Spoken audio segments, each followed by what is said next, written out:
Tonight on Q2, from a school zone to the courtroom. I never personally encountered him. A man pleads guilty and could face several years in prison after carrying a rifle outside Broadwater Elementary. Plus, from survivor to hero. It was awesome. I'm super grateful.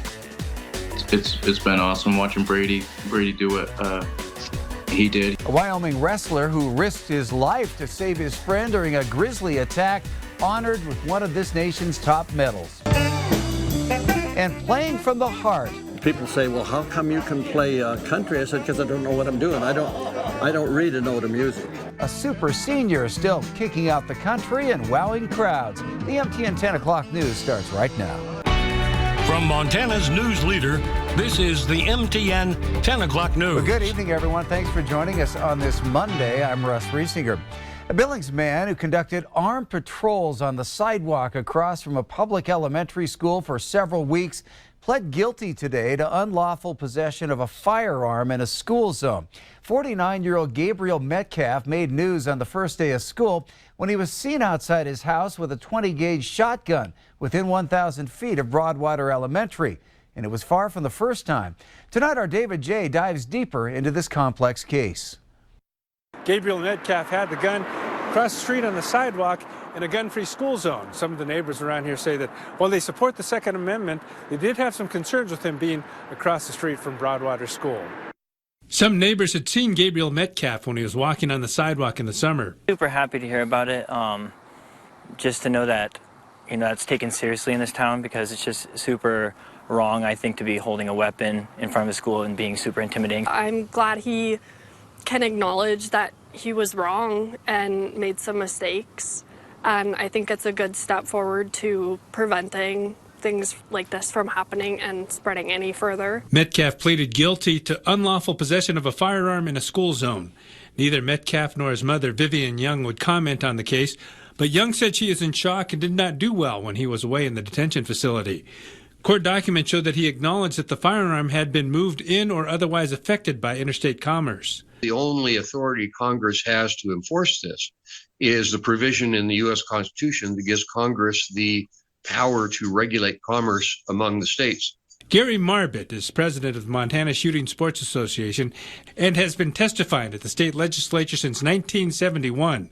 He says state law exempts a licensed gun holder from the Gun-Free School Zones Act. And that's important in Montana because this federal law that makes it a crime to travel within 1,000 feet of a school basically makes it impossible to travel in Montana with a firearm. And while some who live close to the school are pleased with the guilty plea, they still recognize the Second Amendment. I'm super supportive about it. I think there needs to be more awareness and more classes in that way, but I definitely believe in weapons. I think that people should be armed and know how to use them. Safety is the highest key to ensuring that you are a responsible gun owner.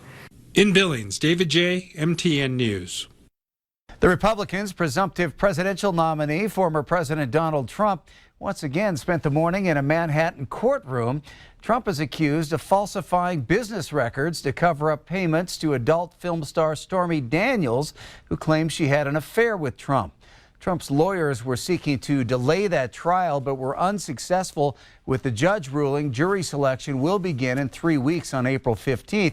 He did win a break in a separate case today with an appeals panel ruling a nearly $500 million bond that was due today will be reduced to $175 million with 10 extra days to pay it off. Trump's trial date comes 1 week ahead of Pennsylvania's primary, which will be a battleground state this fall.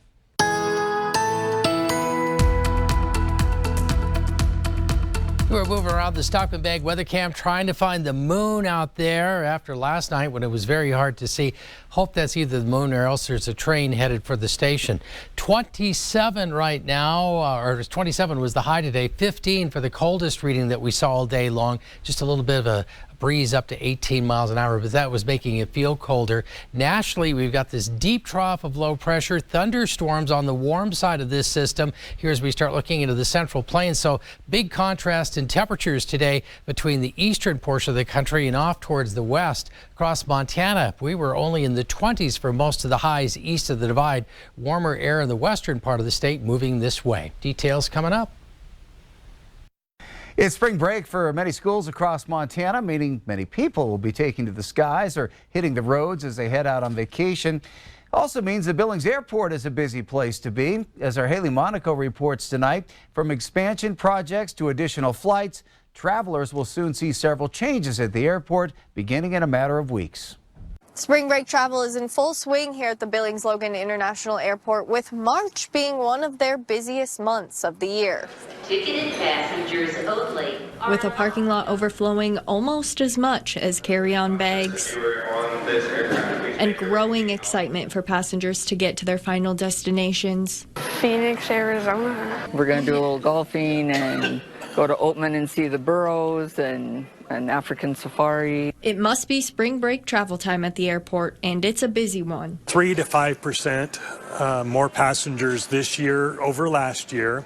And these travelers can look forward to even more destinations and potentially lower costs here soon. We expect that as the number of flights and different flight opportunities increase here, we'll see a lowering of airfares through the competitive process.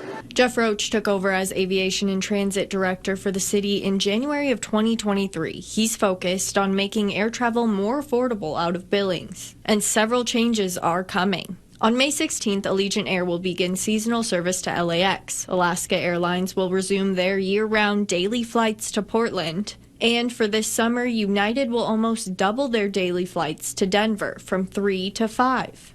And then in June, mid-June, we'll see Sun Country starting their seasonal service direct to Minneapolis-St. Paul. With all the additional flights, there needs to be more gates. And next month, there will be, as the new Concourse B at the airport will finally be ready for travelers. That'll take us to 8 jet bridge gates and 1 ground loading gate. And with big growth and numbers near pre-COVID, goals are set to the sky with hopes of luring Southwest to Billings as well. Southwest has done well in other markets in Montana, and so we feel that we have a great opportunity in the future. In Billings, Haley Monaco, MTN News. Speaking of air travel, according to the Big Sky Economic Development, the Billings Airport has added 7 new or expanded flights since fall of 2023. In all, the airport saw an 18% increase in air service capacity last year. And with Billings close to completing the $60 million expansion project, they hope it will lead the way to more traffic. As of now, Billings remains only the 4th busiest airport in the state, behind Bozeman, Missoula, and Kalispell. True sign that spring is here. The city of Billings will once again begin collecting yard waste on Monday, April 1st. It means it's time to pick up all those leftover leaves, dead plants, grass, weeds, and more. It's all to go in those green bins and be collected on the same day as your regular garbage day. Now, if you need a green garbage can, you can receive one by calling the city's solid waste division. A Wyoming wrestler severely injured in a grizzly bear attack has now won a prestigious national award. 19-year-old Kendall Cummings was awarded the Carnegie Medal for heroism for saving teammate 21-year-old Brady Lowry. Now, we've been following this story for over a year now, and Charlie Kleps has the latest. It was nuts. I couldn't believe it. October 15, 2022 is a day Kendall Cummings will never forget. It was like unreal almost. I don't know. It was just so crazy. It's the day Cummings and 3 college wrestling teammates were shed hunting in the Shoshone National Forest. A beautiful Saturday in the great outdoors that took a terrifying turn when a grizzly bear attacked 21-year-old Brady Lowry. Eventually, I jumped down there and grabbed the bear and pulled it off of Brady, and then the bear started attacking me. Cummings and Lowry both suffered serious injuries. There wasn't like a whole lot of thought or anything. It just kind of happened. But miraculously, both men have since recovered, even returning to the wrestling mats just 6 months after the attack. It was awesome. I'm super grateful. It's been awesome watching Brady do what he did. He's actually an All-American. That was sweet. And their miraculous story isn't over yet. On Monday, Cummings was awarded the Carnegie Hero Award, considered the highest civilian honor for heroism in the continent. It recognizes those who risk their own lives to save another. Cummings, who will receive a medal along with a sizable financial grant, was one of 17 to be awarded the honor this year. I thought it was pretty crazy even that I was being like considered. While he still doesn't view himself as a hero, Cummings is hopeful this recognition can inspire others. It feels good to know that like people recognize that it was a good thing and kind of hopefully maybe motivate some people to kind of do the same one day. In Billings, Charlie Kleps, MTN News. Super Seniors is sponsored by the following partners. Well, we've gotten some great nominations for our Super Senior segment. Tonight, I want to introduce you to Ed Gunch, who you can still find on stage playing the sax and singing some great old country music at the age of 89. Lonely all the time since I lost you. Received your invitation to the blue. On any given weekend, you'll find Ed Gunch on stage, singing or playing the saxophone. It's something he's been doing for a long, long time. It gets in your blood. It's just something you enjoy doing.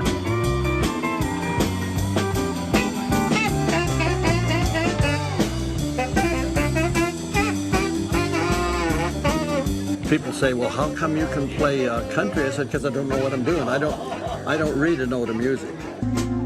Two people each having. Growing up in Billings, Ed says his parents couldn't afford a musical instrument for him, so it wasn't until after he got out of the Marines that he started playing. He went in at the age of 16.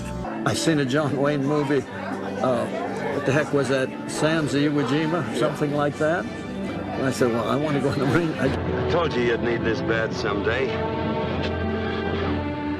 Thanks, Marine. I spent 3 years. Didn't hurt me a bit. It was the best thing ever happened.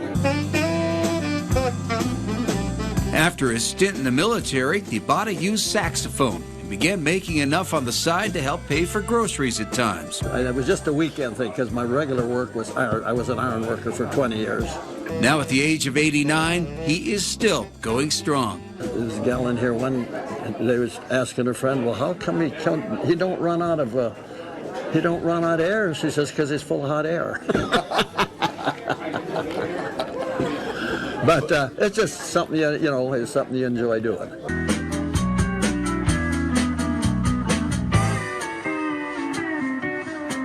That enjoyment is evident when you listen and watch Ed and the rest of the band. They're obviously having fun. I just enjoy it all. And as long as I'm enjoying it, like I say, if it gets to where it's no fun anymore, then I don't want to do it. It's a fun thing. I'm just doing my job. I'm a highway patrol.